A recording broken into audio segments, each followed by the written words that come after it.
नमस्कार। स्वागत है आपका पुनः LNC@me ऑनलाइन पोर्टल पर।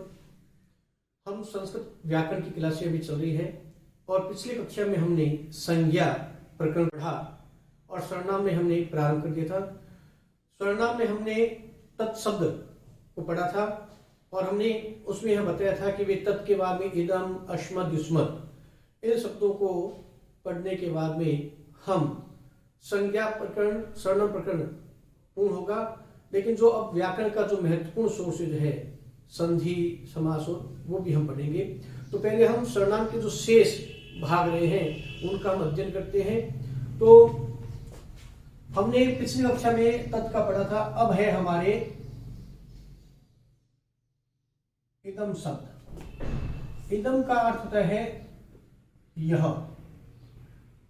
यह भी तीनों वचन और तीनों लिंगों में होता है। तो एक वचन,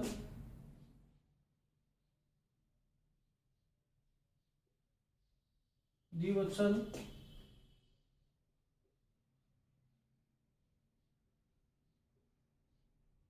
बहुवचन, तीनों लिंगों में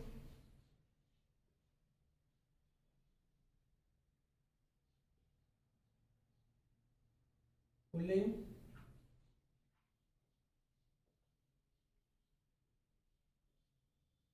स्त्रीलिंग,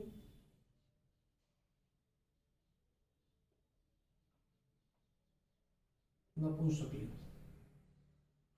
जैसे पुल्लिंग में आ गया अयम, एक वचन में, द्विवचन में इमो और बहुवचन में इमे। इयम, इमे, इमहा, इदम, इमे,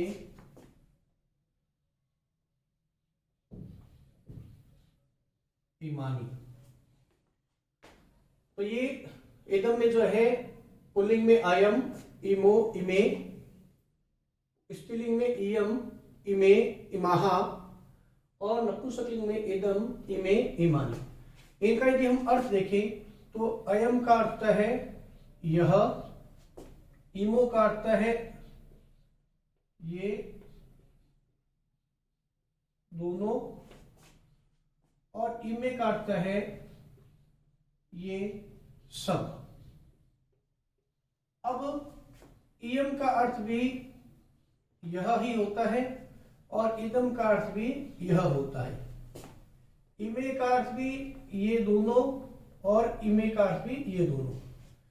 इमा का अर्थ ये सब और इमानी का अर्थ भी ये सब। एक चीज मैं पुनः फिर आपको बताना चाहूंगा, जैसे तत्शब्द में ते शब्द पुल्लिंग और स्त्रीलिंग में आता था, केवल वचन भिन्न थे, वैसे ही यहां पर जो ये इमे शब्द है यह यहां पर भी है और यहां पर भी है, यानी पुल्लिंग में बहुवचन में और स्त्रीलिंग में द्विवचन में।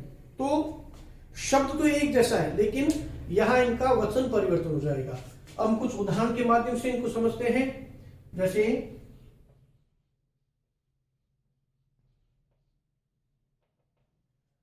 किसी ने कहा कि ये दोनों बालक है। अब हमें इसका संस्कृत करना है। तो बालक जो है वो पुल्लिंग है। अब हमें ये देखना है कि जब ये पुल्लिंग है तो ये दोनों को पुल्लिंग में क्या कहते हैं, तो ये दोनों को पुल्लिंग में कहते हैं इमो। तो यहां आ गया इमो। अब द्विवचन है तो बालक शब्द का द्विवचन होता है बालको। तो इमो, बालको। फिर उदाहरण दिया कि ये शब्द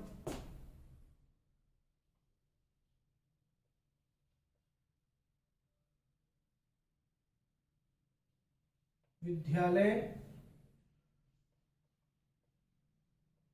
जाते हैं। अब एक देखने की बात है कि यहाँ ये सब, अब एक कोई यहाँ लिंग का स्पष्टीकरण नहीं हुआ है कि भी ये सब किसके लिए है। तो कुछ स्थानों पर हमें देखना होता है कि जब किसी लिंग का स्पष्टीकरण नहीं होता तब हमें हमेशा क्रिया की ओर देखना होता है। तो यहाँ पर जाते हैं, अब जाते हैं यानी कि ये एक पुल्लिंग वाचक शब्द क्रिया हो गई। तो जब यह पुल्लिंग है तो यह भी पुल्लिंग होगा। तो इसलिए अब ये सब पुल्लिंग में क्या कहते हैं, इमे विद्यालयः विद्यालयम्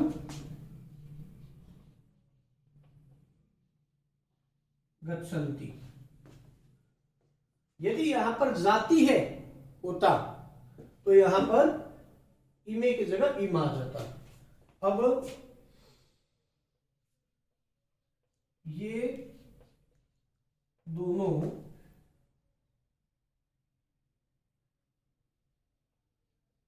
घर जाती है। अब यहां पर भी ये है कि ये दोनों घर जाती है। तो यहां पर भी हम क्रिया को ही देखेंगे कि जाति क्रिया जो है यानी कि स्त्रीलिंग की है। तो इस ये दोनों भी स्त्रीलिंग का, तो स्त्रीलिंग में ये दोनों को क्या कहेंगे हम, इमे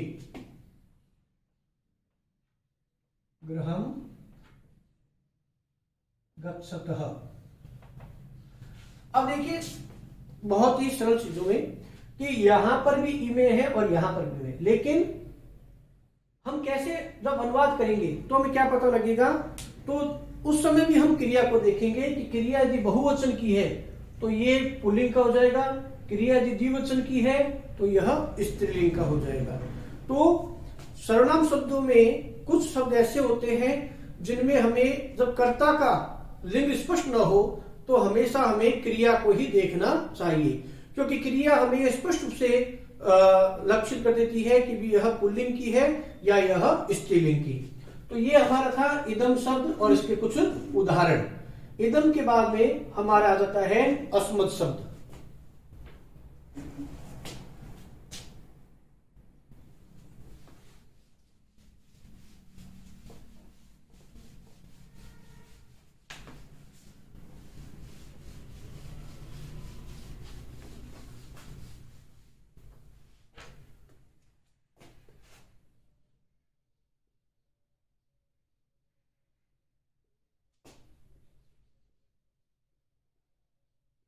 अस्मत् को कहते हैं हम। इसमें सबसे जो महत्वपूर्ण बात यह है कि इसका कोई लिंग नहीं होता। ठीक है, यह पुल्लिंग और स्त्रीलिंग दो चीजों में ही उपयुक्त है, लेकिन समान ही शब्द पुल्लिंग में भी वही शब्द होगा उपयोग और स्त्रीलिंग में भी वही होगा। यह भी तीनों वचनों में होता है। एक वचन, द्विवचन,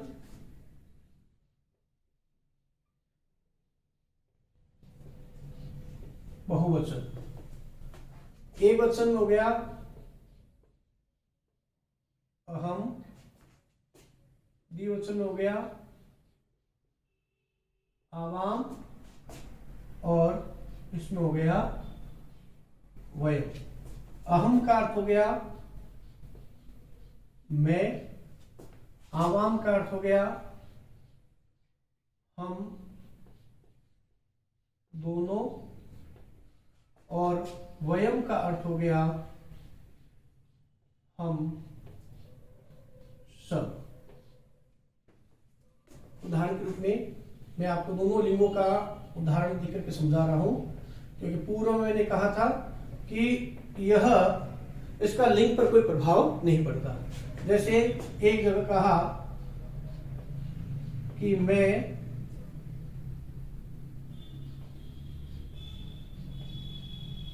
विद्यालय जाता हूं। अब हम इसका यदि संस्कृत अनुवाद करें तो मैं को कहा जाता है अहम। अहम विद्यालयम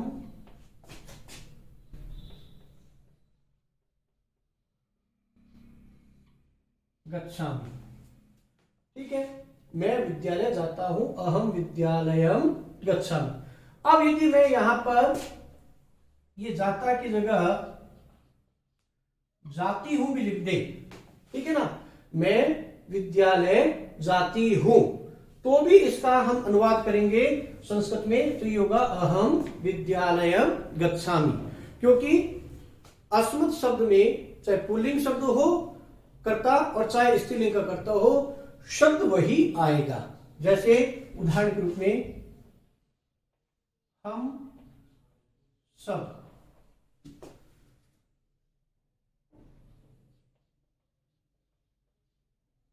नाचती है। ठीक है, अब जब हम सब नाचती है, अब नाचती यानी कि स्त्रीलिंग है, तो हम सब के लिए कोई दिक्कत नहीं। यहां पर भी क्या होगा, हम सब के लिए शब्द आएगा वयम नृत्यामः, बस वयम नृत्याम, वयम अर्थात हम सब।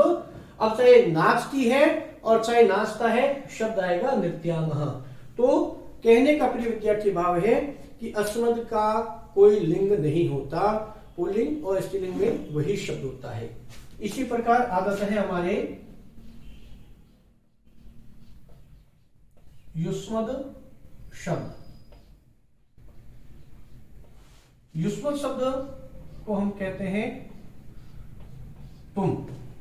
यह भी तीनों लिंगों में नहीं होता है, केवल समान लिंग होता है, लेकिन वचन तीनों होते हैं इसके। एक वचन,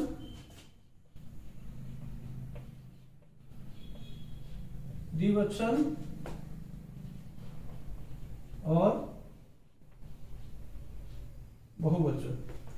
एक वचन में आ जाता है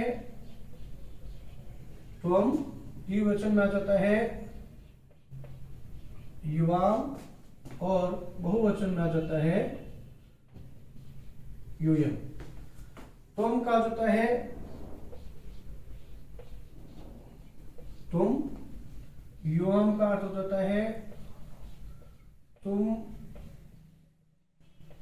दोनों, और यूयम का अर्थ हो जाता है तुम सब।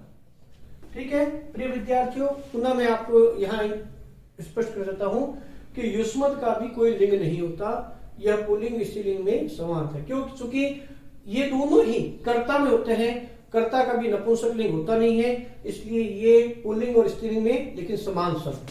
उदाहरण के माध्यम से समझना चाहेंगे हम यहां पर, जैसे तुम दोनों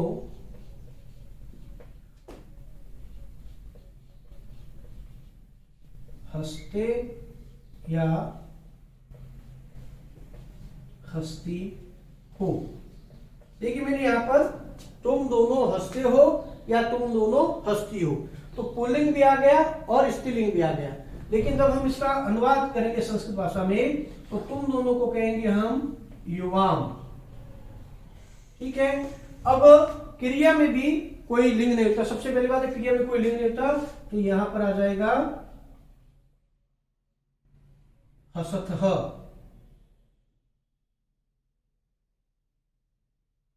ठीक है, युवाम हसतः, युवाम हसतः।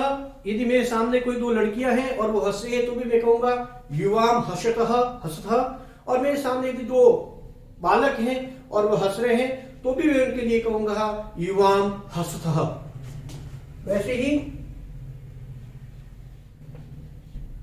तुम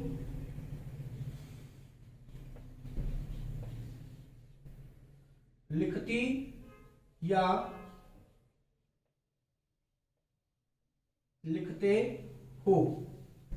अब देखो मैंने यहां पर परिवर्तन कर दिया है कि तुम लिखती हो,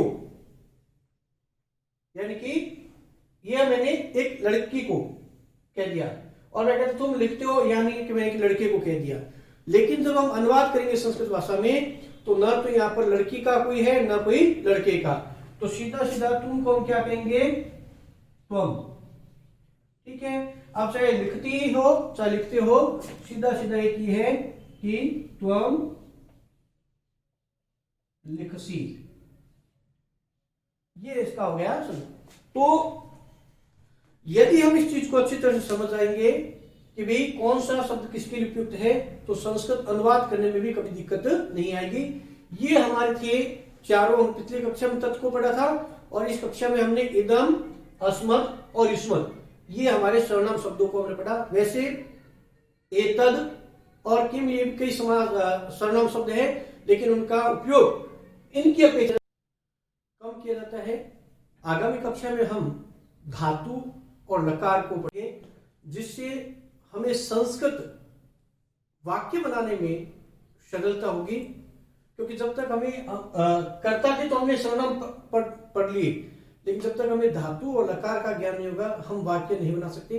तो कल हम धातु और लकारों को पढ़ेंगे। धन्यवाद।